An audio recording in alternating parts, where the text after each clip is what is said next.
Hello team and welcome to another ATP Geopolitics video with myself, Jonathan M.S. Pearce. This is a Ukraine war. I don't know what it is. It's going to be talking about military aid a bit later. But first of all, this is a co-stream with Greg Terry from the Greg Terry Experience, who is presently out in Ukraine. You can see it's very dark there. Greg, can you, maybe you can't tell us where you are. We were just talking in the green room about things that are happening around Ukraine. What's your take on some pretty difficult news that the Ukrainians are dealing with? Well, greetings everyone from front lines of Ukraine, and thank you for all of your support. I know that there are people equally because we're, physically co-streaming this. So hello to all my guys, hello to Johnny's guys, and the beautiful thing is we are all on the same team. So right now, and this is Sunday evening. It's 6:41 p.m. in Ukraine. We are completely live. We just finished an aid drop. Very successful, and you guys will be seeing that on my channel later. But what type of aid? Sorry, before you get in, I'd just be interested if you can we say. just supplied the Frontline canine mine sniffing dogs. Right. So you obviously didn't supply the dogs.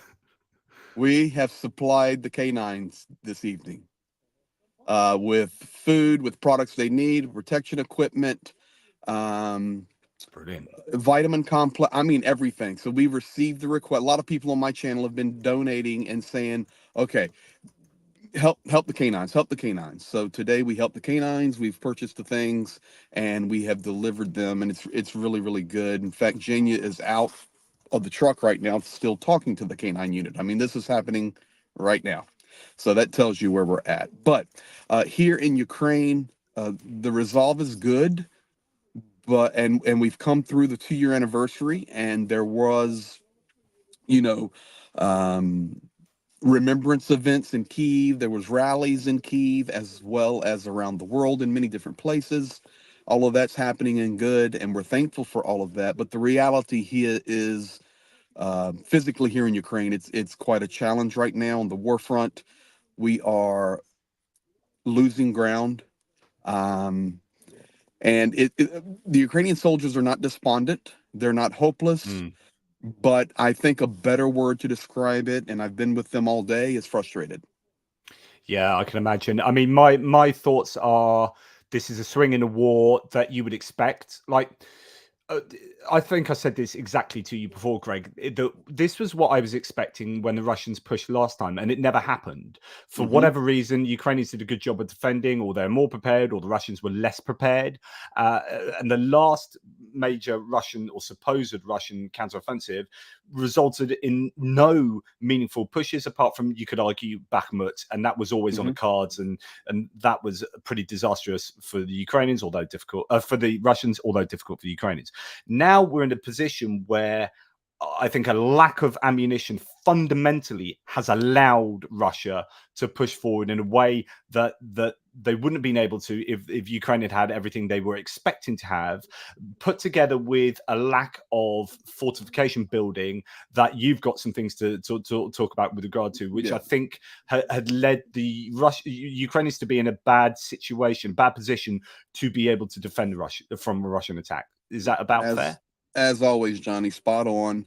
If we think about, the most memorable place right now, it's Avdiivka that we've lost, and we've actually lost a little bit more than we needed to, not just due to equipment and lack of supply or stuff, as Johnny likes to call it, but the defensive lines were not prepared. So on that first line, that on a retreat that you would have went to and held that line, there was no line there, and they were trying to frantically dig little lines. They were 30 centimeters deep, and we knew that the next lines were back 3 to 4 kilometers, real lines, and unfortunately Russia's been able to gobble that up pretty quick. So we're pushing in now to that line of villages, and it's a challenge. You've got a really, it's pretty good push right there. Yeah. This map is out of date. I haven't dated it today, and JR hasn't. Yeah. So we've been unable to do it. But they have pushed further along here, and they are Yes, pushing they have. towards the Badici, Semenivka, Orlivka, Tonyenka. So this is, I mean, it's Today, interesting. when we were doing the analysis on this and we were talking to some different guys, here's the problem with this place right here. Um, so if you look basically due west, the large city you come to eventually is Pokrovsk. And between there and Pokrovsk, it's going to be right in there, yes. Between there and Pokrovsk, there's there's not much fortification. There's some little villages and little towns, but you're it's wide open fields, as you know, Johnny, and tree Yeah. lines and creek bottoms, and it's I'm not sure how well Ukrainians are entrenched there. I don't know, but It's interesting. When I was coming out of Kherson with you mhm. recently, we saw some major fortifications being built and that surprised me because that was nowhere that I thought was particularly vulnerable. But on the other side of things, that's probably good that it shows that the Ukrainians are putting some thought into contingency plans and what if the Russians broke across the river. And the same up in some of these northern areas, the Mhm. Ukrainians are building Dragon's Teeth and tank ditches and trenches as well, which is a good sign. What do you have to say about that? Well, Johnny, you witnessed it with your own hands. I mean, your own eyes there. Mm, What is happening in Kherson, and I can tell you that they continue to build there and fortify. And like you said, it's good. They're preparing for something. You know, we don't take that as a completely negative sign, that they're expecting to have to use those and that. But additionally, you know, those things are being built also up north, as you said, in different mm. places, very north. And we're talking some serious fortifications. Of course, today we've had, was it today, Jania, the lady from the Rada talking, or yesterday about Kharkiv? Today, seems to me today. Today. So we've had a Rada member come out and say very clearly that due to the lack of supply and due to what we're facing now, if some of these towns like Kupiansk and Liman fall, I mean, she point blank called it. They're coming for Kharkiv, and it's going to be difficult for us to defend Kharkiv. So, and then there were Ukrainians who started ripping on her and saying, you know what, you shouldn't be saying that because you're going to put fear into the people, and we already have enough fear. So we get back to that balance that is it air alarm? We get back to that balance that if we don't find the balance of telling the truth but at the same time keeping up hope, it creates a critical problem for Ukraine. And you were seeing that map there just a second ago. Mhm. I mean, Yeah, yeah. This. yeah, we're under air alarm. Okay, that's what I thought. Russia's very, the border, Johnny, you know, you've been these places. The border's right there. Yeah. And nobody's really thinking about all of that, but artillery's up there. As you learned when you were just here recently, they've rolled in artillery divisions. And, it's not enough troops amassed there to make any ground push, but man, they can tear that place up in a heartbeat. So it's just a challenge. And I know Ukraine's trying to do their best to play the balance game, to not so panic, but at the same time, the Ukrainians really need to know that, especially those in central, and we were talking about this today with guys all along the front area, that we've come to the point where I'm just listening to the air alarms. The Mm. Ukrainians in central and western Ukraine, although supporting the military, supporting the army, um, sometimes it's almost as if they're, I don't use the word oblivious, but maybe desensitized to the war, numb to the war, do not want to hear about it anymore. But when you pass that 100-kilometer mark, as you well know now, John, you start coming in close to the front lines. It's almost like a different country, and it's right Yeah. now we need to really focus on bringing not only the world together. And I don't want this to have a negative connotation for people, but to keep the Ukrainians together because they need the balance of reality and the balance of hope. Yeah, it's a really difficult one. We talked about when I was out there with you and subsequently about how almost, I mean, you don't want this to happen, but if something terrible happened within Ukraine, like some really big disaster, it might then reawaken Ukrainians to going, right, okay, remind them they're in a war, people who are further to the east, now west, sorry. Now, of course, you don't want that to happen, but there needs to be some kind of it's a desperate situation where the whole country needs to be unified in this idea and feeling that they're in a war. And I remember going, even to Mykolaiv, which is not far from Kherson, and feeling, oh, this is a different city. We went and sat in a beautiful coffee house that was really kitsch. It was lovely. It was partly a coffee museum as well, and we had this like wonderful experience speaking to some military guys who knew what was going on. But the sense from the city was like, even though Mykolaiv does get hit and is given a lot of attention by the Russians, it felt very different from the experience in Kramatorsk, very different from the experience in Kherson. Yeah, and that's the problem. There's a Ukrainian guy sitting right beside me that would say the same thing. The country at war, there are heroes on the front line rolling like crazy, doing amazing things with the resources they have, but we really need the country to come together. I say it this way. I'm convinced, and much better than I do with your geopolitical knowledge, but at the minimum, Russia is on a pretty solid war economy right now.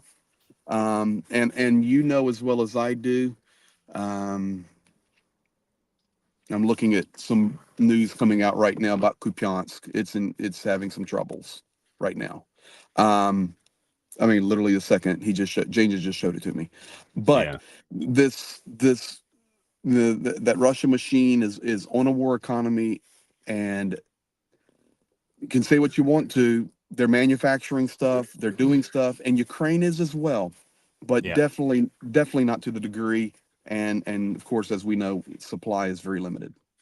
Yeah, and that's the issue we talked about so many times about how, with mobilization, if you get to a full war economy and mobilize fully, then you basically destroy your economy.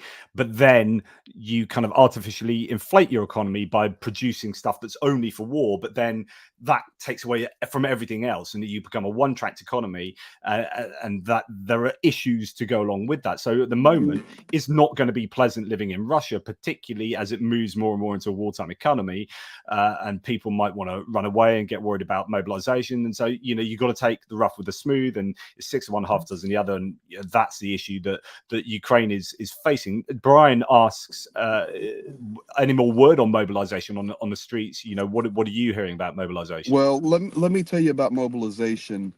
Any more word on mobilization? Well, you know what? Let's talk to a Ukrainian. What's your latest you're hearing on mobilization? Let's say we need to make it more straight. This is my thought. We need mobilization, no question, and we need to make it properly. I mean, and not to delay it, because our guys, it's not enough guys there. That's so Zhenya, your thought, and hi mate, good to see you again. Your thoughts are that we definitely need to properly or Ukrainians definitely need to go full on, do a full mobilization, and punch through the pain that will cause. It's needed for many reasons.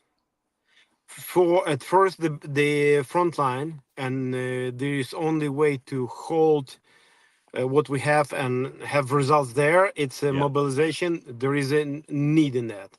Plus, the country will become more united if the whole country will be in one system, experiencing the same with no exception. That's a really good point. So it's almost that, this is horrible for our economy, for our society, and for our culture to go through a full national mobilization. But we're all in it together, and therefore we will all unite together, and there will be a common feeling of everyone is doing their part together for the war. That's interesting.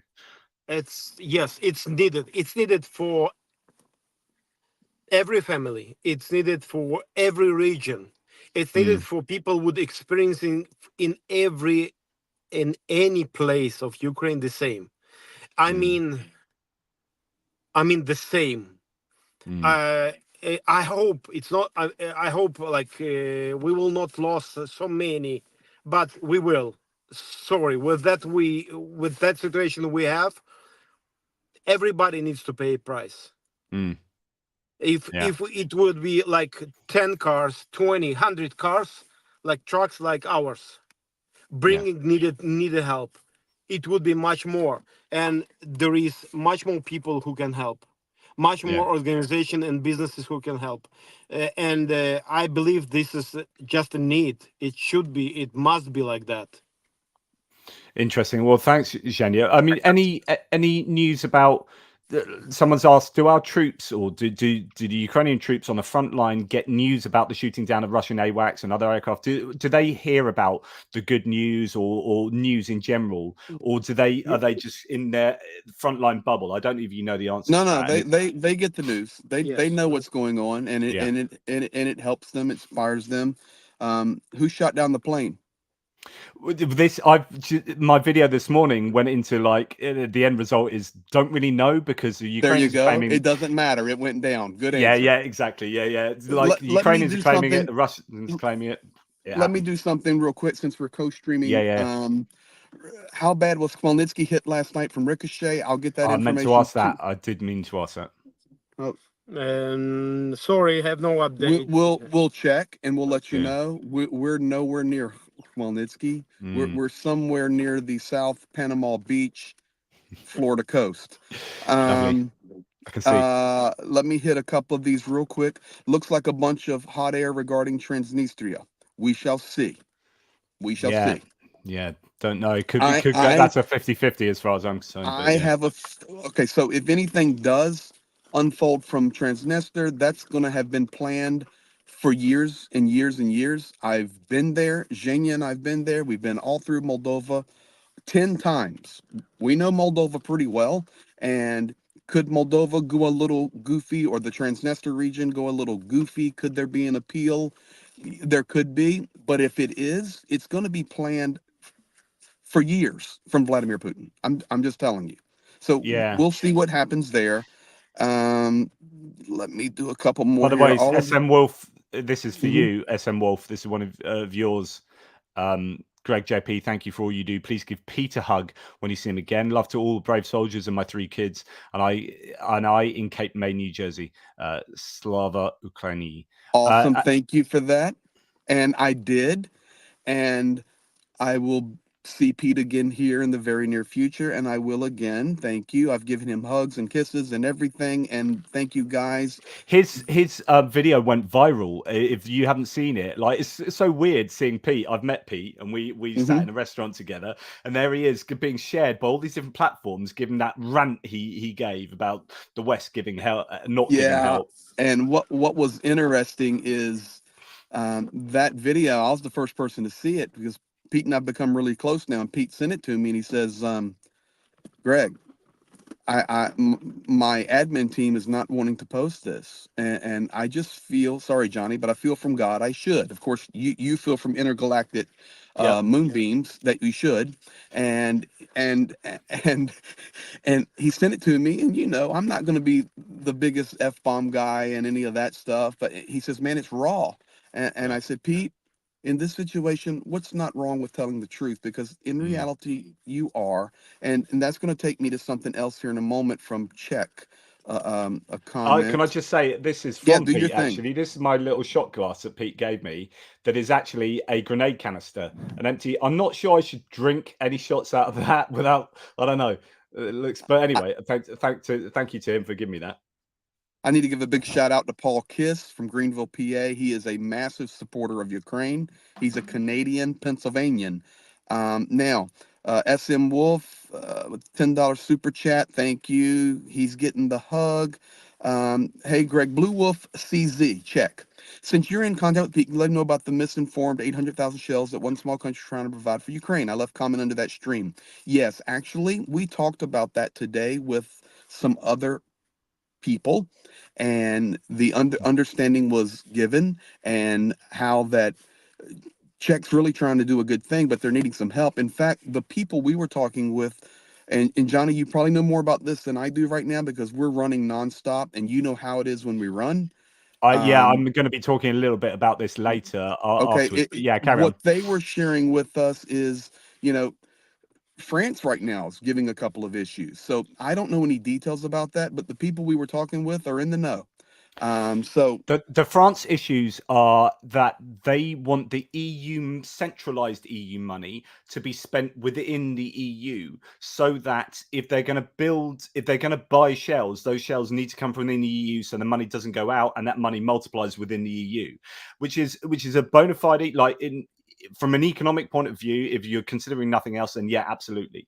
But then other countries are saying, but we don't have time to build up from and spend within the EU, so we need to spend outside in this emergency. And France did change their mind, then they've gone back, and then you've got Greece and Cyprus also saying no, because the EU was suggesting, or at least the Czechia, some of this is going to come from Turkey, and Greece and Cyprus don't like Turkey, so they don't want to buy from Turkey. So I think the situation now is people can do bilaterally what they want. So if Denmark, for example, are giving some of their own what they've got left, but I think they're also giving money towards the Czechia lot, and wherever Czechia are getting it from, at least some of it, I think, is coming from Turkey. Some of it coming from South Africa is one of the places I've heard as well. So then individual countries can then say, right, okay, we're going to help with that and chip in towards that. So Canada's given 30 million Canadian dollars towards that, but it doesn't afford an awful lot.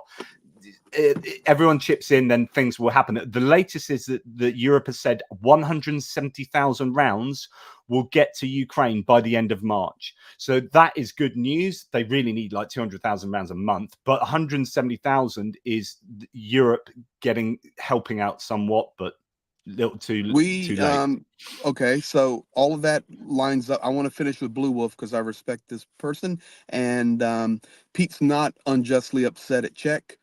Pete's upset at watching his guys die every day because they do not have the ability to defend themselves. And he's lost his mind. This man is there pulling wounded and dead soldiers off the field every day. So it's a challenge for him. Paul Gilbert, thank you for that donation of memberships, and also iBag M as well has gifted 5 iBag him. memberships to Thank you you, thank guys. you. Yeah. And I've caught up now. So thank you for that. So I was going to tell you something else in regard to that. You just said that by the end of March, like 170,000 shells. That is the latest I've heard Okay. today. Yes. Today we were talking with people, and real people, not fake people. Yeah. Here, if we have that kind of delay, we're going to be fighting a completely different line in the war. Yeah. Yeah. And They're I don't want to say they're unstoppable right now, but they're moving, and it's basically unstoppable because yeah. there's nothing our guys can do. Nothing. It is. I mean, artillery ammunition, particularly, is what I mean. I've been saying this the last few days. Like, it is. You can do a few things with drones, like you can blow up a few vehicles here and there, and maybe harass people in trenches. But in terms of like stopping an army that's really intent on moving forward, the only way you do that is with aviation bombs, which you can't use because of contested airspace, and artillery, like a lot of artillery, like not just the odd drone hitting a few bit, like a barrage after barrage after barrage of lead flying through the sky and hammering the opposing forces. And that's what Ukraine was able to do to some extent. And that's why the Russians didn't succeed in their previous counteroffensive. And it's why they're succeeding now, because they don't have that. We, 3Dom Energy, yes, got the PayPal. We were able to talk to some guys and get some information from a specific commander today. And this information's accurate, 100%.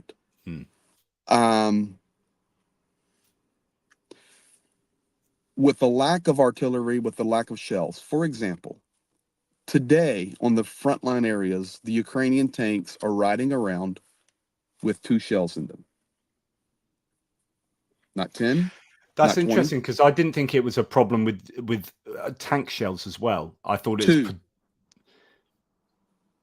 I And I I trust. I yeah. promise you, I trust. One, No, you yeah, know, absolutely. There's just several questions there because I'd heard that there is more artillery than tank, but also I wonder if there's a difference between Soviet tank shells and NATO tank shells, and that's correct. I wonder whether they need more NATO tank shells. My guess would be, if I was a guessing NATO. man, they've probably got more Soviet tank shells. So the old T-64s are probably slightly more kitted out, Yes, but sir. the NATO tank shells, they're probably going Yes, sir. That's correct. Now, secondly, so when you hear like Ukrainian soldiers, or if you look on um, Facebook or social media, Twitter, and you see these messages that get shared, and typically a lot of them are where Ukrainian soldiers are requesting night vision or yeah, optics. Okay, mm, all of this plays together. And the reason it plays together is because they have such a lack of artillery, such a lack of being able to facilitate drone coverage, that they really need the ability to see the enemy before the enemy sees them. And that's yep, the only way that they can stop the advancement. yep, And when they're struggling to see at night, when they're struggling for equal drone activity and struggling with the inability to cover their positions with artillery, you have a magic mixture of a mess. yeah. And that's where we're at right now. The way I understand it, and I could be wrong, but my interpretation is that uh, I get the sense that Ukraine's probably got a general drone production and procurement advantage, but they have a disadvantage in thermal optics and drones. So I hear from different sources that night vision Russians are having an advantage with night vision drones. And of course, if you're doing a lot of your activity at night, if you're moving most of your forces at night because it's safer, then he who has the advantage with night vision drones has quite a significant advantage, and that would be a challenge for the Ukrainians for sure. Well, we took you to a position where you were able to talk with some guys and you heard from them straight away. So your observations there are very accurate. So, is there any with you guys or us as a larger community Hmm. helping to provide drones to the front line? I guess they're more reconnaissance drones that we're Absolutely. providing. Eyes in the sky. But can you, or are you able to, or are you going to provide drones with thermal imaging ability? We're Is that working doable? on all of that right now. We have a meeting coming up here in a few days, and we have things with us now to help in that regard. Yeah. So Yeah. on that project that all of our communities have worked together on, Yeah. we've asked everybody to be patient, Yeah. and you're going to see the fruit of your giving and the fruit of your care very, very soon. And yes, all of the above. I can't talk too much about that Yeah. directly Yeah. due to my connection to nonprofits in the Yeah. U.S. Yeah. because Agreed. I can get in trouble. But the reality is we've got a lot of things rolling, and there's a lot of things even in this truck to help right now. Awesome source. Yes, sir. Right answer. I'll read between many lines and just feel marginally good, The marginally better eyes in the about life. sky are rolling. Right, good stuff. All Yeah. flying, indeed. So, and do you know what, mate? If I could walk well and speak Ukrainian and speak Russian and had beefed up a little bit, I would be out there helping you now. But Beefed up, Johnny. you know, You are a monstrosity of mass. I mean, when you fell down in the snow above a Zoom, you about knocked me down the mountain. You're just a beast, Johnny, a beast. I love this alternate reality. The So dog's bollocks is what you yeah, are, mate. damn straight, my friend. Thank you to Mr. Lion Dust. Good to see you too. Got home just in time, and that you did. So thank you for that. Thank you to Lawrence22 for the super sticker. That's really very kind. And just a couple more here for the time being. Dutchy for the super sticker. That's exceptionally kind as well. And Brian Ivy, who's already asked you a good question. Thank you, Brian, for your continued support. Really do appreciate that. Now, I don't know that you can. I wonder whether you can talk cryptically, Greg, I can about talk cryptically. who you have met, not exactly who you've met, but you have met some important people recently who were, Yeah, Blue Wolf, who were, Blue Wolf CZ. Let me just finish that conversation. yeah. You're very welcome, and thank you for the super chat. Okay, I'm ready. Just, I don't know, like, what you've met some important people recently who were maybe in places they shouldn't have been, and that's probably all you need to know. But like, what were important people trying to find out? We What? were honored today to meet with important people who have important jobs, and I have to be cryptic Yeah. because I'm not allowed to not be. But these people are very high level from other nations, and they are responsible, and they're such an ally of Ukraine, and they care about Ukraine so much that they are taking the risk to do their own summary. They're not trusting the information that they are receiving or getting.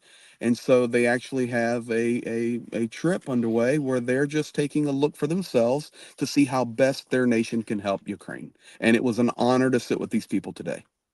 And it's great. So, how are things going on the front line? Let's speak to people near the front lines, at least. Let's speak to people who are experiencing all aspects of this war to give ourselves like primary source information that we can then take back, and then hopefully that factors into better decision making on behalf of an ally. So that was interesting, and thank you for sharing Well, that. you're very welcome, and you've been here with us. You know what we do, and you know the connections.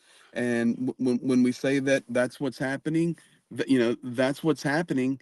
And for us, it was a big honor. And it's just one of those things that happens, Johnny. We were in the right Yeah. place at the right time, and the right meeting got established, and boom, we're there. Yeah, and if people want to continue to help the charitable cause, please go to the description on my video, no doubt Greg's as well. I've got all sorts of links in the description underneath this, but you will find donate, and it'll be something like BLWC. Yeah, or it goes right to my website, gregterry.org/donate. And from there, you have two options. It's either Yeah. through our nonprofit through PayPal. A lot of people prefer that, or directly through our nonprofit on a direct giving link. Yeah, so please continue to help out, guys. Greg's audience doesn't need to hear this; they know very well. But my audience, please continue to help out. It just does go straight to where it's needed and gets stuff that is requested. So Yeah, and really, we're focused right now for about the next 10 days to just shock the world. And I mean that in a very positive connotation for all of us together that have donated on how much we're able to help. I can tell you upcoming over the next week or so, we're going to be outfitting the battalion that we adopted together with all these communities. Am I allowed to say them? I don't know. We already said it before. Am I allowed or no? Let's check it. Okay. A battalion that we adopted and a brigade. A brigade. No, a battalion we adopted. And see SM Wolf screaming for night vision. Exactly. They all are. yeah, So, but plus we have some more that it's everywhere. So the goal right now is it took us this long to get everything into place to make these massive drops. So we're fully loaded right now and dropping. And then as we drop, okay, this is going to sound funny, but as we drop shipments then show up along our route in various places. and we reload and we Yeah. drop again and another drop shipment and we So reload. Novel Posture delivers out to a number of different places that are fairly Mhm. close to the front line, and you can then drive Yes, with your vehicle rather than go all the way back to Khmelnytsky and then back you all got the way it. back. You can just go all along the front line in a kind of zigzag to be able to get the stuff from your drop points closer to the front line. And think about the administration that is requiring, because we, Zhenya and the guys in our team, they have to organize which unit is at which position at which time. How long are we going to be required to be in this location to drop that Mm, material, to get to the next place, to reload the material, and then we have to meet these people. This is why we only deliver hand to hand, and this is why we go extremely close to the guys, because we can't be pulling them off of their positions or risking their lives to help them, nor do we want to risk ours. So everything is calculated to the nth degree.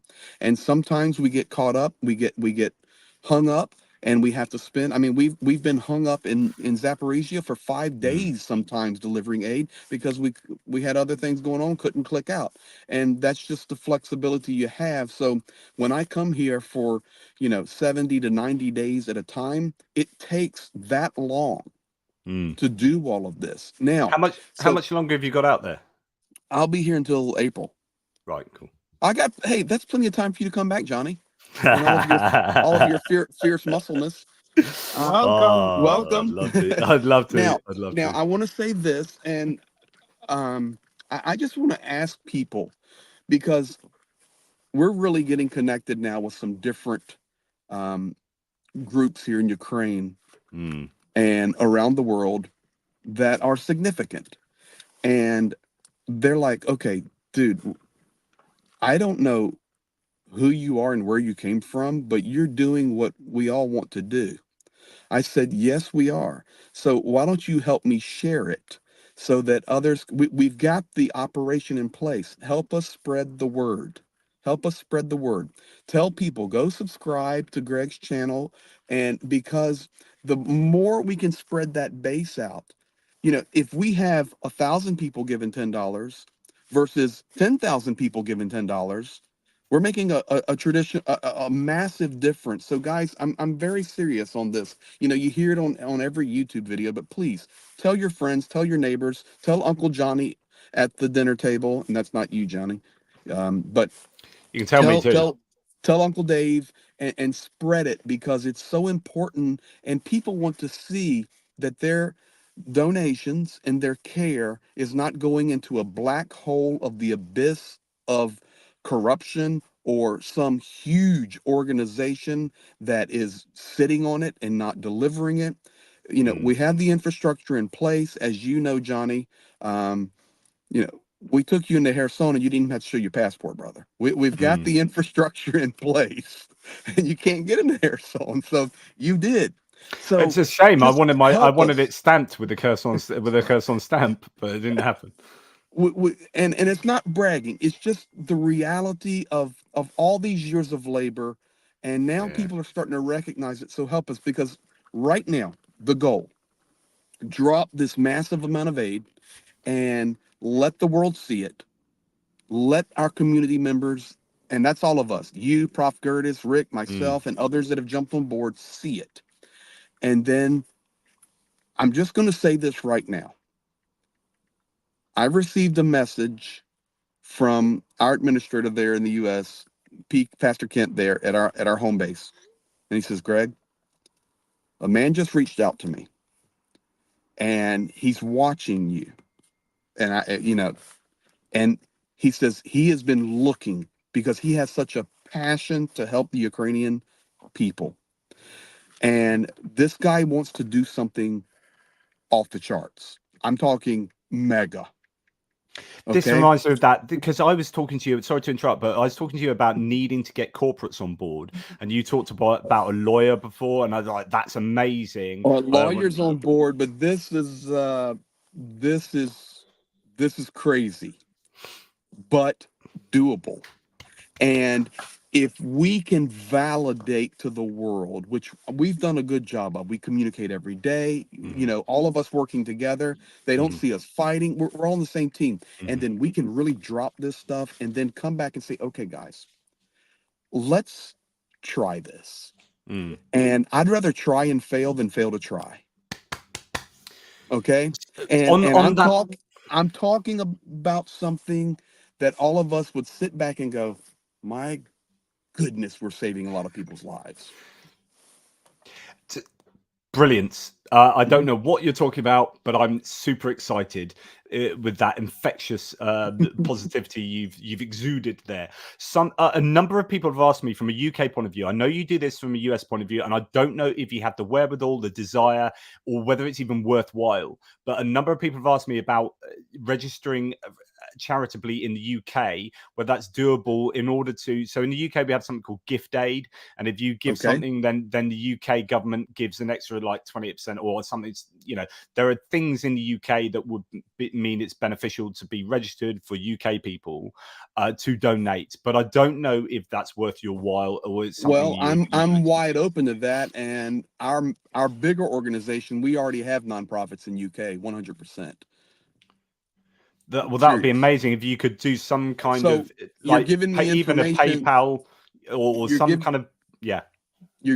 I'm sorry, but interrupt you. You're giving me information that I'm not really aware of. So, like I said, I'd rather try and fail than fail to try, even on things of that nature, because the more synergy we can bring, and the more awareness, but I think the better word is confidence. You know, I mean, Johnny, if you make a charitable donation and you say, okay, I'm giving this 50 quid, how was that for you? I love My it. I use of love the it. word quid. It, Okay. it feels like I'm down the Did you pub. feel it? Did you feel it? Yeah. I'm giving this 50 quid to help these soldiers on the front. And there's no better satisfaction than knowing your 50 quid went to where you intended to donate it. Well, hear this out, mate. So this is Natho Kepi Blancfella, sorry. The Greg Terry Experience is probably the most trusted organization I have donated to.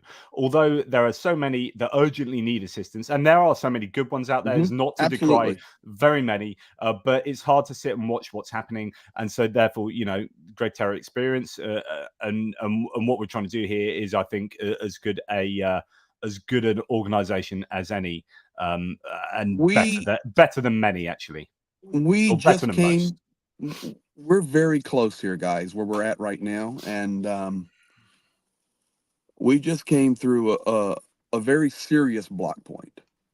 And when the soldier responsible for the black point, when you roll up, and Johnny, you've had this experience, our window rolled down, he looked at us, Zhenya talked to him for about 5 seconds, and he looked at me and he goes, oh, I know you guys. Get in there and help them. I mean, Yeah, brilliant. it's a good feeling for us knowing that they are happy we're here to help, because to be honest, a lot of the Ukrainian volunteers that were doing this for the first 12 to 18 months of the war They are ain't there now anymore. they're now on the zero line. Yeah. Exactly. Yeah. Just to say, AJ Simo is given to both my channel and yours, so thank you, AJ. Thank you, AJ. He's a great supporter of certainly my channel and also here, indeed, Greg Terry. So thanks for that, mate. And also Aussie T, great supporter of many good channels, gifted 5 ATP membership. So that's really, really kind. And is this another one from Blue Wolf here? Or thanks for talking about my comment. Love to Pete. Thanks for all you do, Slava Ukraini. Slava. Some Czech love there. So that's really kind. And the last one, just before we go on to other things. So Rick from the Netherlands, by the looks of it, thank you for your super sticker. That's really very generous. Indeed, I need to get together a thanks to Richard Bennett for gifting memberships. I accidentally pressed that. But thanks, I Richard. see a comment, and I'm watching the chat so I can try to keep up with folks, because I just feel responsible to talk to people. I like it. Greg, it's on your channel, Viggo Holmson. If you're already in cooperation with English Charities, could you post the name of those so people can donate assist? So what I can tell you about that is our nonprofit in the United States has a mother nonprofit, and the mother nonprofit has branches in the UK. So I know we have. Okay, I know we have nonprofit there. I just need to do some research on it, Yeah, and because we'll keep you updated on that. because what you'd want to happen, obviously, is to make sure that whatever money goes to that entity in the UK goes directly to Ukraine and isn't involved in the kind of charitable activities of that entity in the UK as a whatever entity it is. Do you know what I mean? So I think Exactly. people want to make sure that if money went to there, that was ring fenced for Ukraine. 100%. 100%. We measure twice and cut once. Yeah. Any other news that you have had access to that would be useful for viewers to know about? Any other anything to do with more aid and types of aid? No, I think this is where we're at up to the moment. I know there's some other things you want to chat about. How much longer are you going to be live? Are you planning for? I would just whisk through my military aid stuff. I'll stay right here with you. Do your thing, and maybe something will ding up. Let's just do it together. Okay, and you can chime in if there's anything that Yeah, you feel worthy of saying. Well, So I want to listen. Yeah, so this is from Annalena Baerbock, who's a German foreign minister. I said this before in my previous video, but it's pertinent to military aid. As terrible as it may be, Putin does not want negotiations. Anyone who claims that arms supplies only prolong the war is playing into Putin's hands, because to say that the West is preventing Ukraine from negotiating is a lie. So this is the idea that we need to give aid to Ukraine, and it's not going to prolong the war. It will, in fact, expedite an end to the war, and it's exactly what they need, especially given the idea that Putin is not interested in negotiating. Half of the weapons are not delivered to Ukraine on time. So this is a really interesting sort of, I think this is part of the panel with Rustem Umerov, the defense minister. Also, we had Commission, top-notch guy who's a strategic minister. The idea is that things are not getting to Ukraine on time. There are blockades at the border. The Polish farmers are causing issues, but also things are just not being delivered in a timely fashion. So he said, so we are losing people and territories. Exactly what Greg's just been saying. So we've talked about that today specifically with Umarov, and that is 100% accurate, of course. And this is not spun. This is not some propaganda coming out. This is the truth. So even the things that were supposed to be here, let's say on X date, and it's not about a new supply coming from the US or a new bill being passed or a new aid package or anything from the EU. The things that were already in the pipeline that are still supposed to be trickling are even late. Yeah. Did you say, are you intimated that you've spoken to Umarov? No, I've not spoken to Umarov. We were discussing Umarov today. Right. And what I can confirm is this is accurate. So other things that he said is work is underway to identify corruption schemes in the defense forces. That's a consistent thing that's happening. There is not corruption, although you could argue that is, but doing things about it. There is coordination on the equipment of fortification structures. This is what Greg was talking about earlier. Several thousand support points are ready. Since the beginning of the full-scale invasion, the Russian Federation has fired more than 8,000 missiles into Ukraine. Right. Now, interestingly, about the fortifications, Greg said something interesting to me before the video started, which was this idea that Zelensky's this kind of crazy, amazing hero, and people love him, and I really like him, but I'm always trying to question why I like him. Do I like him because he seems like a good guy, or do I like him because of things he's done? How do I know exactly what he's done? What's going on behind the scenes? Anyway, there seems to be this push to get fortifications built that was not happening when Zelensky was in charge. And one of the criticisms, I heard this from Ukraine the latest, and their Daily Telegraph reporters, and from Kiev Independent, Francis Farrell reporter, who's been talking about and also saying that not enough people are talking about this, that the fortifications were not built, and in fact Ukraine was caught sort of off guard with regard to not having fortifications built. Well, that has to be at some point the responsibility of who was the commander-in-chief before Syrskyi, and now Syrskyi appears to be doing things about it. Is this something that can be leveled at Zelensky? I don't know. Well, I really like Zelensky too. I think he's a good man. I think he's honorable, and I like a lot of the Ukrainians. But the fact is, the facts are the facts, and defense lines were not built. Wherever that fault lies, right now, as we were talking earlier, I think you said it, even it was coming out yesterday, and we were discussing it today. I think Ukraine is trying to get the right people into the right positions, and sometimes the world just assumes what, oh, that was a bad guy, he got fired, whatever. That's not always the truth. Sometimes you just don't have the right people in the right positions, no matter how they talk or what they look like or anything. And like right now, the guy responsible, and this is public, you already know about it, the guy responsible for the Air Force here in Ukraine is honestly not qualified, and he's just not qualified. And Do you mean the spokesman, not Yuri Ignat, but the actual Air Force commander? here, Shane, you can talk.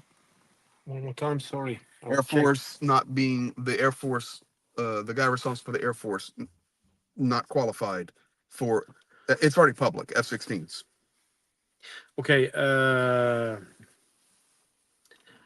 I would say it like this: there is teams, and I believe with the sometimes with the outside pressure. Uh, yes, like that. Our teams, our commanders and ministers will make it. This is how I see. There is. I don't want. I mean to tell. I mean too much in here. Sorry. Like there is. Yes, everything is in public, but some topics are. Quite sensible too.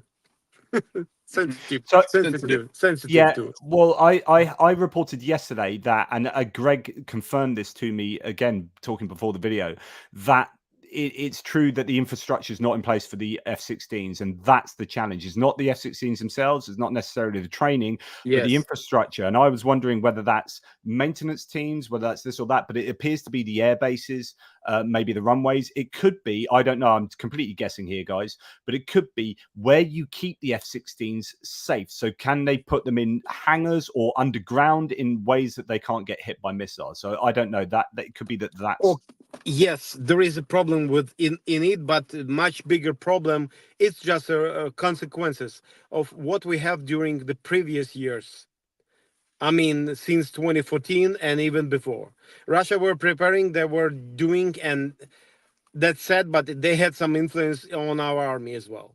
This is why in air forces there were a problem, and there were the destruction process the years before. That's sad, but we now it's rebuilding it, and I think we will see. And yes, it's challenging, but But we do our best. we do our best. Yes, this is why absolutely. there is a pressure inside and outside, and it's important. I think it's just a logical moment we need to Yeah. go through. Yeah. There is a lot of questions. I will not lay it all in here, but yes, we're in the middle of war. That's it. Yeah. Thanks to Stupidity in Essence. I'm happy that you are providing all this great information. Thanks for your great work. Thank you, mate. Thanks for your Danish love. Appreciate that. The failure to supply shells, failure in the supply of shells to Ukraine has split the EU. And Greg and I have already talked about this. So France, Cyprus and Greece. So France wants it to be done within the EU. Cyprus and Greece don't want to be buying stuff off Turkey on behalf of the EU to buy stuff off Turkey, because their money then goes towards the EU money that then buys from Turkey. And Turkey are the kind of mortal enemies of Greece and Cyprus, or at least half of Cyprus. The countries that delivered cruise missiles to Ukraine are unhappy that Germany is not supplying Taurus. So that's interesting. This is coming from a Bloomberg article. So that would be the UK and France being unhappy that, hey, we provided these cruise missiles. Taurus needs to be provided, but Germany aren't doing that. There's always so much talk about the Taurus from Germany. Then it's for the last 18 months. Yeah. I mean, and seriously. Yeah.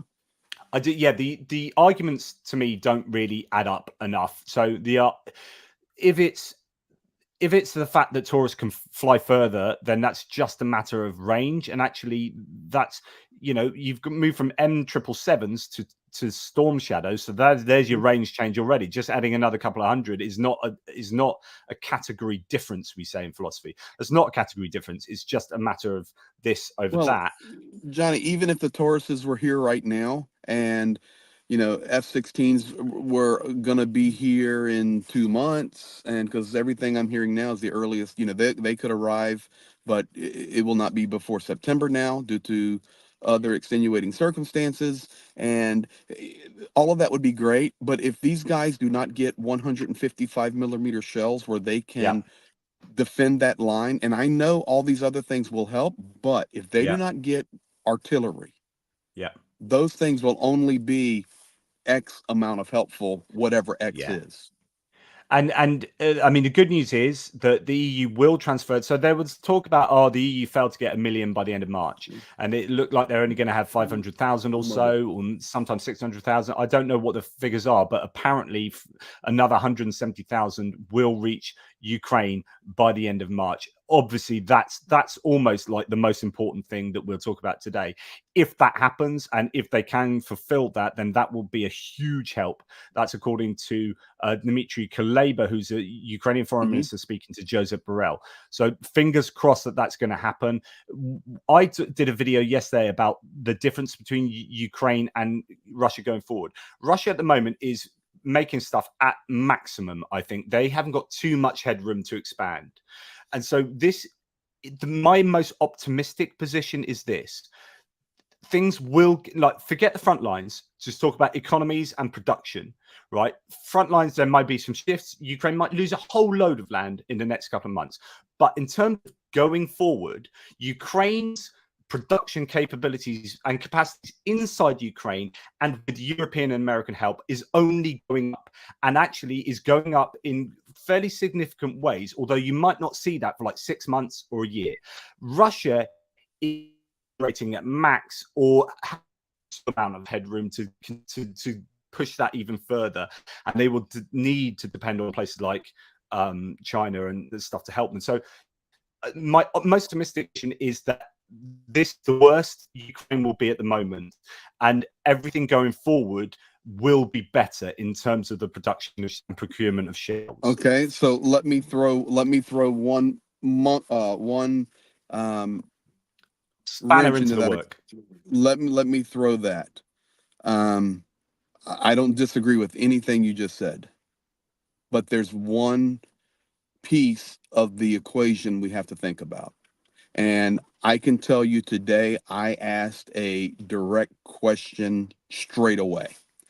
And that was the quality of the Ukrainian soldiers that we have on the zero now, fighting on the front lines for 1,000 kilometers, compared to and this is not a personal attack, but just training wise, the quality of soldiers that we had there 12 months ago. Is there a difference? And I was point blank told to my face, Yeah, it's not even close. And it's not about these guys. The training was not available. The time required for training was not available. And we've lost a lot of these powerful heroes that have so much influence over the younger soldiers or the less experienced. yeah. So that's an issue. Secondly, if the mobilization is not figured out and the ability to train is not figured out, Yeah. let's say we have an increase in stuff coming, but we have a deficit in bodies, in soldiers. Okay, we can get stuff here, but we can't create soldiers out of the air. And Ukrainians are kind people. Ukrainians value life, and the population of Ukraine versus Russia is, Yeah. significantly different. Yeah. And Russia is already on the war economy. So the reality is it's the Soviet way. They'll just keep pushing guys in and sacrifice them. And that's their strategy. Ukraine doesn't have, that's not their modus operandi. And secondly, they don't have the Yeah. guys. And the first point you made about the dilution of skills Hmm. over time, which is happening just as much to the Russians, but the Yes, sir. problem is the Russians just have way more. They don't. It almost is immaterial to them, because they'll just send, at least at the moment, they'll just send inexperienced people, but they can still do the job of taking ground. Give them a gun, send them forward. If you die, we give it to the next guy. So Not only that's that, you're continuing to deplete the supply of munition that Ukraine does have. yeah. I mean, it's a challenge right now. as Michael Weiss says, the 170,000 from Europe to Ukraine within a month will be really good, but they do need 200,000 rounds per month to retain localized fire superiority, according to Estonia. So Estonia have done a report on this. Part of their report they established a few weeks ago. I think that's probably the same report that states that if we all put 0.25% of GDP towards Ukraine's war effort, then we'd absolutely trounce Russia. But are we prepared to do that? Ukraine is set to receive the first tranche of 4.5 billion euros. That's the 50 billion euro package. It's the first part of that, should take place in March. And obviously that's going to be super useful for Ukraine to get hold of that money. I don't know how much money will go towards, how much of that is military, ring fence to the military, how much is just general. I don't know the details there. It would be great if that was entirely military, and it'd be great. And lots of people have asked me this. I don't know if you have the answer to this, Greg. So many people say, why, with the US not supplying stuff to Ukraine and the impasse in Congress, why can't the EU take this money and spend it on American weaponry? Like, if the Americans do have it sat in warehouses and are not giving it to Ukraine because of the impasse, then can Europe buy it off the US? I don't know. I do not know the answer to that right now, but what I do know the answer to is our nation is completely divided. Our nation is in chaos. And right now, there is just a massive internal conflict in our own nation that makes it a challenge to do what is proper and right in regard to Ukraine. There is a massive fear of Donald Trump in the Republican sector, and we have a mess. That's all I can say. Yeah, Austin I'm Chapman sorry said, about that. I received a non-partisan response from 3 Republican US representatives regarding Ukraine aid. So well done. Please do that. And if a Republican does do so, recently Republican lawmaker Gallagher has come out very much in favor of Ukraine. Tell him that's awesome. Write to him or email him or tweet him and say, thanks for supporting Ukraine, because it's about not just hammering those who aren't doing things, but congratulating those who are and putting their necks out, especially if they're in the Republican Party doing that. So that's really good. And for Greg's own channel here, gifted 5 Gregtarian memberships. That Paul Gouda Deberitz, who's always really generous. And Nafo Kepi Blancfella as well, gifting memberships. Nafo. And I need to do a shout out as well. We'll go ahead and get Ronnie Vrinken. I'm going to call you out right now, my buddy from Belgium. I even know what country you're from. This brain doesn't forget typically. And thank you for your support. I don't know why that's not working, but it should be working. But buddy, love you, Ronnie Vrinken. Yeah, he's a good man. He's a phenomenal guy. Said something about Belgium today, about frozen assets in Belgium, and gave a hint that things are looking good on frozen assets. And because a lot of the Russian frozen assets, weirdly, are in Belgium's like sphere of influence. So they are responsible for an awful lot of those frozen assets. And if there's good news on that coming out, then that is really very good. Just finally, before we go on to some more news, Daniel Weslund from Sweden, thank you. Great work, both of you. Here's money from Sweden for stuff.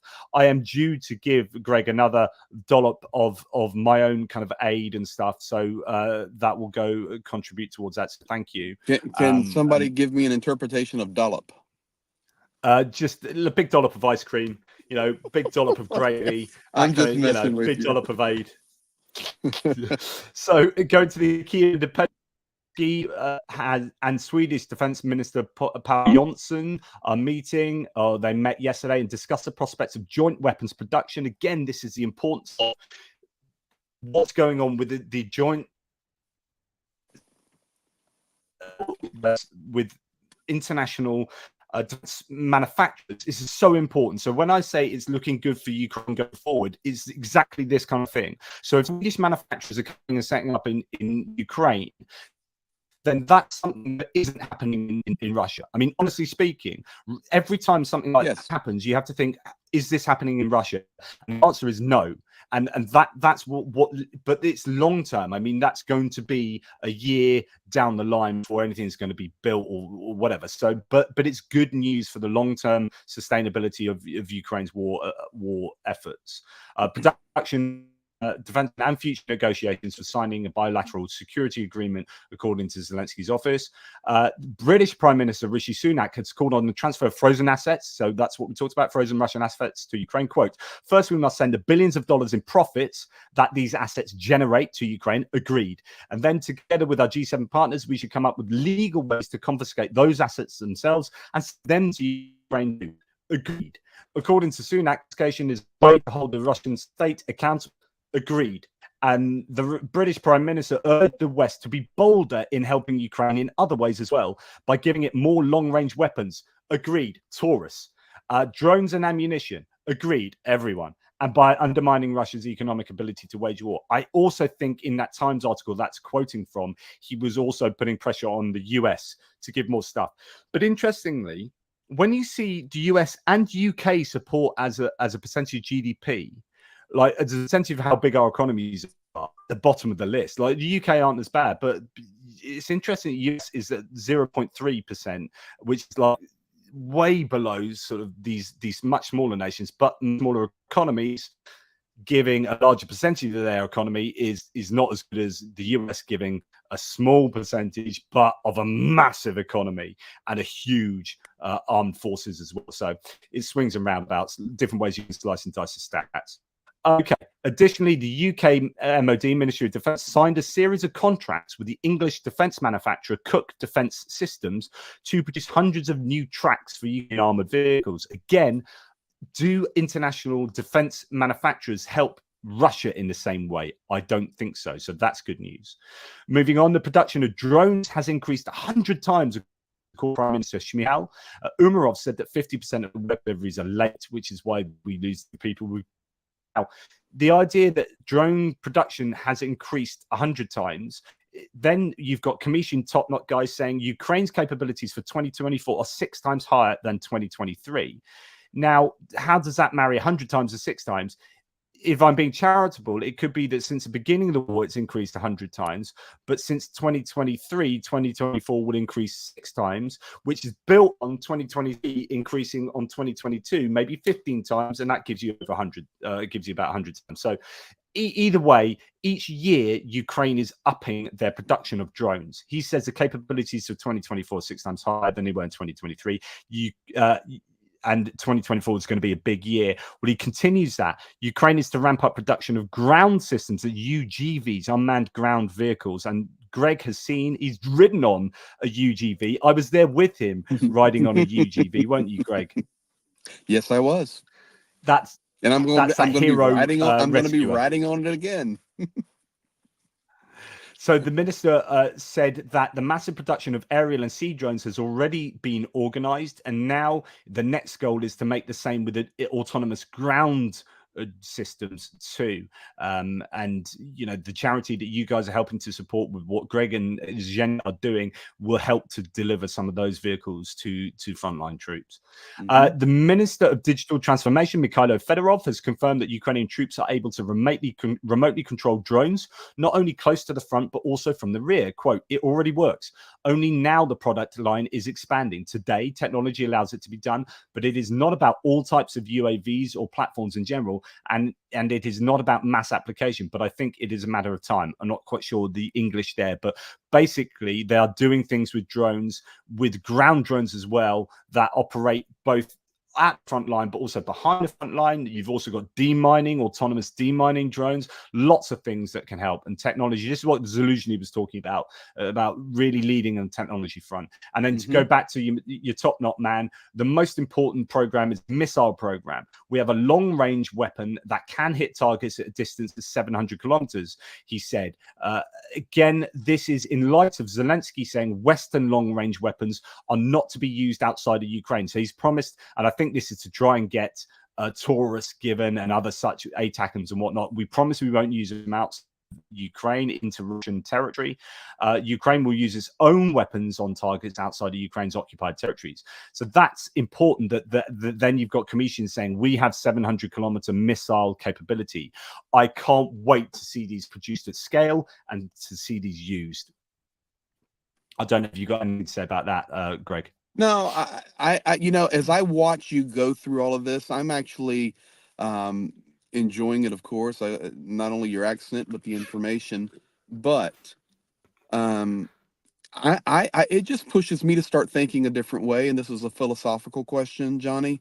And I don't want to interrupt you now. And I know, Mm, but it's when only I a see few. you We go. click, when I see you clicking through all of that, my brain is doing this. Holy moly, we're in a divided world. Holy moly, all these relationships that are being developed between Ukraine and the EU and the United States, and is growing more and more and more. And we see the relationship. I was watching the chat, well, Iran's supplying this. We know the North Korea relationship. We know India is basically filling Russian coffers with money through the purchase of oil and gas, and the China equation and the war in the Middle East. I'm just sitting here philosophically thinking, this world is split right in half. Yeah. Yeah. I mean, that's And actually, we'll come on to mention and, this in a second. and that's why Uh, this war needs to be ended. That's why it needs to be won and ended. And yeah. because the longer this goes on, the more divided the world will become. Yeah, agreed. So the UK intelligence update says Russia has originally deployed approximately 130 battalion tactical groups. Remember those BTGs from the beginning of the war for its in Ukraine. This likely included approximately 1,300 tanks and 5,000 infantry fighting vehicles and armored personnel carriers and at least 100,000 personnel. In 2 years of conflict, Russia's losses match, and in many cases, those that compromise its original force. Confirmed Russian losses include over 2,700 tanks and 5,000 IFVs and APCs. Russia's killed and wounded are likely approximately 350,000. That's interesting from the UK government saying that, or the UK agents. We can talk about that is killed and wounded. But mobilization and recruitment, production and refurbishment of existing stockpiles means that losses have been replaced, and Russian forces in Ukraine are now larger in number than at the start of the war. It's now able to maintain attacks along the front line and pursue a strategy of attrition against Ukrainian forces. Now, I would argue that the forces they do have in terms of personnel and vehicles are less, the quality less than it was at the beginning of the war. But that's the same. That's the same in terms of personnel for the Ukrainians. I think they've got better equipment, they need more of it because they're getting more modern equipment from Western sources. But Russians are able to, at the moment, keep up with their losses and indeed increase the size. Now, talking about North Korea and one Iran, interjection there. Sorry, carry on. One interjection there. Yeah. So, am I, because I like that British intelligence source. Is that saying that Russia has losses of 350,000 wounded and lost? Is that what that's saying? That is what they're saying. Yeah, that's saying, Okay. which is only Okay. 50,000 off the Ukrainian general staff figures. Okay. So for me, I think that's more accurate because, guys, just remember all the propaganda coming from all over the world, even 6 months ago. Oh, they've lost 500,000 soldiers. They've lost XXX. I think we're finally getting some real numbers in reality here. From what I talk to people here inside Ukraine, I think that's really accurate. Really accurate. Yeah, and there was another in my lost video today. I said a bunch of journalists have got together and reckon there's about, I can't remember what it was, 85,000 killed. So that's what they reckon kills are, which is interesting. Now talking about North Korea and Iran, September 23, North Korea has delivered more than 10,000 containers with military cargo to Russia. US State Department. This is freaking worrying, right? In particular, more than 7,400 containers of ammunition-related materials were delivered to Russia through the Stevedoring Company LLC in the port of Vostochny. Despite the unscrupulous allies of the aggressor country, we continue to donate to our soldiers. Now, as always, they really need our support. Yes, but my goodness, the North Koreans have come to the help of Russia, and Russia would possibly be in quite a different situation now had they not been given literally millions of artillery shells by the North Koreans. Now, there's this talk was hinted by Greg about the other day. Reuters came out with a newspaper article saying 400 Iranian missiles have been given to ballistic missiles have been given to Russia. Now, Budanov has come out, and I know sometimes Budanov speaks, you think, out of turn, Greg, but Budanov denied this. Really interesting. I don't know what to believe. Now, he's denied that Iran has supplied Russia with missiles, as well as the fact that Russian Federation is massively using North Korean missiles to attack Ukraine.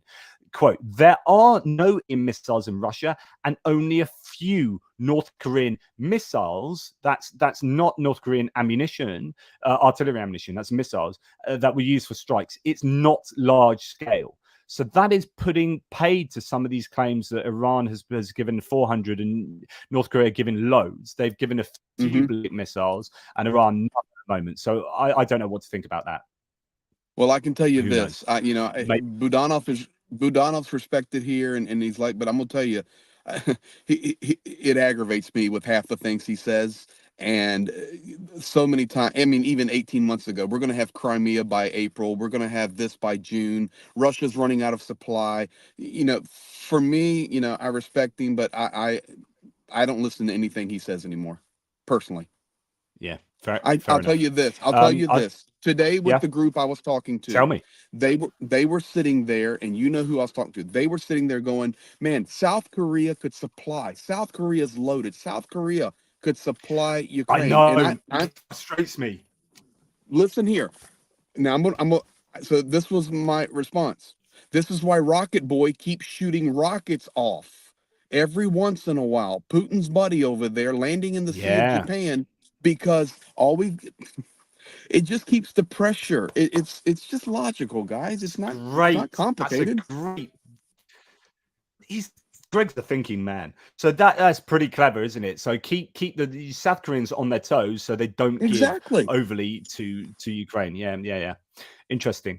And then finally for this, oh brilliant, it's oh yeah, here we go.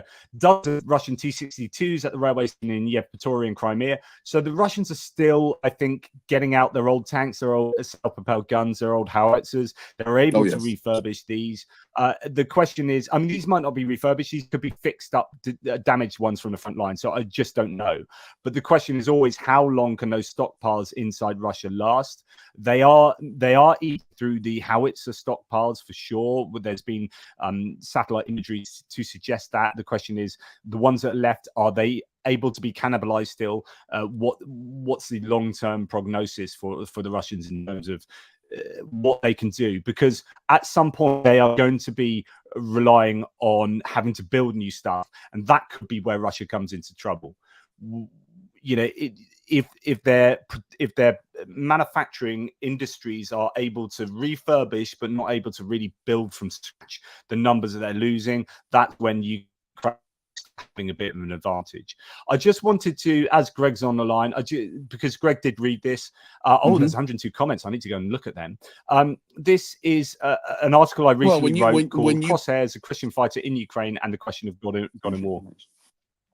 No, it's just when you put Christian in the title, you're going to get a lot more views, Johnny. When you put Christian in the title, you're going to get a lot more views from your background. Gotcha, yeah, but so this is written as a liberal atheist. I spoke to many Christians in Ukraine. It's a fairly religious country. But it's interesting for me as a philosopher, what are the justifications for war? What's the justification for, defending your homeland? Obviously, there's going to be several areas where I would do exactly the same as a Christian person and use the same justification. What is specific to someone who believes? Anyway, I wrote an article that I hope, the intention was not to write an article where I would say what the guy said and then critique that justification, because he didn't have the ability to come back at me, right? So this wasn't a kind of a philosophical exercise, me having a go at someone's justification, but this is trying to understand someone from a very different worldview and give them the chance to express themselves, and then during the article look at commonalities between me and them, and not a way of trying to drive in differences. And hopefully I did that in the article. Greg read it and seemed to, you weren't offended by this in any way. So hopefully Johnny, not only was I not offended, I loved that article, buddy. I think it was fair. It was beautifully written. It was descriptive. And for everybody on my channel right now and everybody on your channel, you need to read that article right there. And if you guys are not reading Johnny Pearce's writings, you're missing out on something special. I may not agree with everything he says, but I know one thing: the man works his rear end off, and the man is fair in his perception, his understandings. And we're on opposite sides on many things, but on the main things, we're smack dab together. And I'm going to tell you something: I love reading Johnny's stuff. Thanks, mate. It really does mean an awful lot, actually. The ones pertaining to war recently, Curse on by Night on the front lines of two worlds. I really enjoyed writing that article. I Just enjoyed like reading it. the structure of that, and crowdfunding a war against autocracy as well. That was, all of these are from my experience out there. I don't know where I'm going to go to next with writing an article on Ukraine. Certainly, I appreciate any feedback on those. The other thing I'm going to say is that on all of my descriptions, particularly to my losses videos, there is Dell's stats, and he looks at the general stuff, statistics that are produced every day, and he's got a free open source data set where an Excel spreadsheet where he looks at all the data points and then has put it together, and we can look at that. And every so often I delve into this to do a video on that. Well, now someone else has also popped up who does coding and websites, and he's produced a Russian loss statistic. Again, it does depend on the general staff figures being accurate, but given the general staff figures and whatever you think about them, here's a really nice daily appraisal, but it also gives you the averages, so you can compare the dailies to averages and see, well, actually this was a bad day for artillery, good day for this, whatever. Anyway, that's a really good thing. And he says he's just contacted me to say that he's going to develop this and put more stuff on it. So both of those Johnny, links to both of these. Can you send me that link?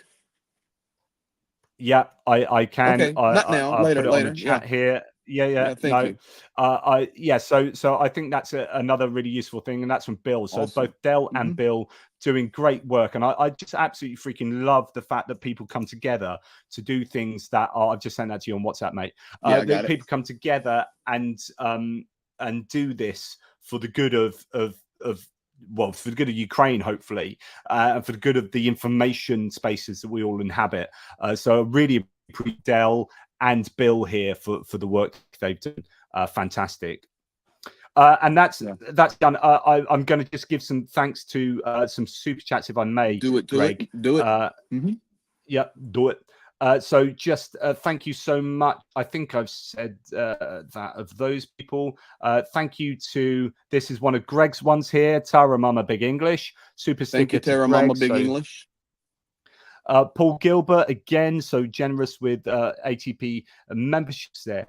Johnny Christensen, from one Johnny to another, my friend. Hey, JP, split it with Greg. Johnny from Land. That's really cool, Johnny. Thank you so much for your help. As I said, I'm due to give Greg some. I think I might be. I'd never know what to donate towards. Yeah, I never know what to do, whether to do it for specifically for drones or just say, here's a big pot, mate, and you can spend it on what you like. So we'll talk about that. Whatever. Listen, it all goes to the guys, but I do need to say this because it's not going to come up in your chat. I saw a chat message because Zhenya's got me all set up here. We are mobile. I've been streaming to you out of a truck. We're rolling. So I saw Stephen Chapman donated $100 via, I think it was PayPal. So thank you, Stephen. Brilliant, Stephen. That's absolutely amazing. And thank you to Chris Jones, who says, great work and reporting, JP and Greg. Good to hear news direct from the front. All the best. Take care. Stay safe. And I really do appreciate that. I really appreciate that Greg's done this co-stream, because actually hearing stuff from the front is really valuable. Hearing rumors from people speaking and the news, not just bona fide news, but also rumors, and getting that whole holistic information from Ukraine, I think is important for us. Mark Biscu, who's just the legend of support. And that's Mark and Olena. We visited Olena's parents in Snehurivka. I can't stop thinking about how different this war would look like and how many lives would have been saved had US aid not been interrupted. It's enraging. Please share with our new friends, Greg and Zhenya. Lovely. Thanks, Mark. Thank you, Mark. I will do. I completely agree. I am so frustrated on a continued basis about that, what's happening, because what's really frustrating is that, to be honest, if that bill went through the House of Representatives at the moment, apparently there is enough votes. There are enough votes, for that to go through, for that bill to go through. And so the fact that it isn't is just really, really annoying. Like I can't tell you how annoying that is for me. Johnny, you know, there are the votes there. There are the votes there. It's only Mike Johnson that's not doing it. Johnny. Yes. You hear me? Two things. If you can look in the chat right there and see mine and grab Sergey. It'll say CEP. Yeah. Okay. Put that up. Sorry, I need to go down the bottom. So you've got who's it from? Sorry. Sergey. CEP. Well, goofy letter I, goof backwards N. I'm trying to give you letters. Yep, this one. Yes. Привет, друзі. Hello, friends. Slava Ukraini. Героям слава. Slava Bogu za vas, bratushki. So that is hello, friends. Glory to Ukraine. Glory to the heroes, and glory to God for all of the brothers. That is fish on the front. Fish, my friend. This is not far from me. I hope Fish is still listening. This is made out of, I think, a 152 mil Russian Soviet shell, a Soviet era shell, and it says to Johnny Pearce, and it's got the Ukrainian trident on. It says from Fish with Ukraine in my heart. So that is a beautiful thing that Fish did, and thanks for Greg and Zhenya for facilitating that. Yes, sir. Thank you, everybody. Thank you, JP. And just finally, two more. So thank you to Rick again. I apologize for Wilders. That's Geert Wilders, who is wanting to stop the Netherlands doing a security agreement with Ukraine. So Geert Wilders is kind of a Trump equivalent hair-wise. He's a populist leader. He's a right-wing anti-immigration guy, but he's also, say what you like about all those other things, but he's looking to be a little bit anti-Ukraine, perfectly in line with what Russia is trying to do in stoking those sympathies inside Europe. And Geert Wilders is another one of these guys. So majority, though, in the Netherlands is for support, and Netherlands are a superb supporter of Ukraine. That's absolutely true. And Tanya Rindenko from Canada, so nice to see people getting together. Hoth. I'm not sure what Hoth means, whether that's anything to do with Star Wars and a Hoth system and fighting in the snow, or whether that's something to do with Ukraine. Probably the latter. I don't think there's a Star Wars reference being made there. Or it might stand for something, HOTH, who knows. Right. Thank you so much to the live chat. I haven't been able to read much of it, so I do apologize, but thank you to Greg and Zhenya. Is there anything you guys want to say? I will say, well, I see a chat there from Jason Thomas. No, I did not see Jake Bro's stream, but I will check it out. Thank you. And I just say thank you, everybody. Here's Zhenya. Дякую. Thank you very much to all of you. Дякую. Mikey from Cambridge just donated £30 via PayPal. Thanks, guys, legends. Really appreciate all of your support in all the different ways. Mikey from Cambridge is an absolute ledge. Look, it's such a privilege to be able to talk to Greg and Zhenya. Really, they're wonderful people, wonderful human beings. I can vouch for that firsthand. It's not just what you see on YouTube. They are like that in real life. and you know, thank you for all they do on a continued basis for Ukraine. So if you guys don't know where to donate your money in terms of charity, then where have you been for the last however long? It's definitely worth your while putting a few pence to Greg and Zhenya and what they are doing out there, and you can find the details under both of our descriptions, both of our videos. So that's all I have to say. Thank you, JP. This was good. And guys, you know, so many of you send comments all the time. You like how Johnny and I interact. It's like opposites coming together, and we've made a commitment to do, you know, at least this once a week, if not more. Brody Walker, thank you for gifting the memberships there. And yeah, so this is beautiful. Thank you, guys. Absolutely. Look, take care, everybody. Take care, Greg and Jenny. Stay safe, my friends, and night, keep doing the everybody. wonderful work you're doing. Good night, y'all. We're gonna go climb under our rock and stay safe. You do that, man. All right. Good night. Ta-da. Bye-bye.